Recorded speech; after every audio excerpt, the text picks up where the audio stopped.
म प्रायः सोचिरहेको हुन्छु कि साथीहरू यो युरोप सेन्जेन कन्ट्रीमा पढ्ने सबै देशहरूको मौसम पोल्यान्डको जस्तै होला त। अनि पोल्यान्डमा बस्ने साथीहरू तपाईँहरू बिदाको दिनमा चाहिँ के गरेर बस्नुहुन्छ कि यसो केही टिप्स दिनु न हौ, मलाई नि काम लाग्न सक्छ। यो ठाउँको मौसम देखेर त साथीहरू मेरो हालत एउटा कामचोर कुकुरको जस्तै भएको छ कि कामचोर कुकुरले चाहिँ के भन्छ गरे होइन, दौडिराख्यो भनेपछि चाहिँ ह्या एकछिन भयो नि हिँड्छु भन्छ गरे कि, अनि हिँडिराख्यो भनेपछि ह्या एकछिन भयो नि बस्छु भन्छ गरे कि, अनि बसिराख्यो भने ह्या एकछिन भयो पनि सुत्छु भन्छ गरे कि ऊ मजाले सुत्छ होइन। मेरो हालत पनि त्यस्तै भएको छ। अब काममा हुँदाखेरि यति धेरै प्लानिङहरू गरेर बस्यो है, यता घुम्न जाउँला यो गरौँला भनेर सोचेर बस्यो होइन, मौसमले साथै दिँदैन कि। गर्मी मौसममा झमझम्ती पानी परेर बिजो, कुन बेला पानी पर्छ कुन बेला घाम लाग्छ थाहा नै हुँदैन।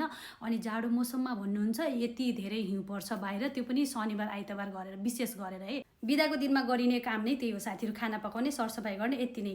नेपालबाट कसैले सम्झिँदा नि सम्झिँदैनन् फोन, इनकेस आफूले सम्झेर यसो फोन गरिहाल्यो भनेपछि बाफ्रे यत्रो मोटो लुगा लगाएर बसेको तिमीलाई देखेर त मलाई गर्मी भयो भन्छन् कि। यो चाहिँ हाम्रो बाध्यता हो कि गर्मीमा पनि यस्तो लगाउनु परेको छ।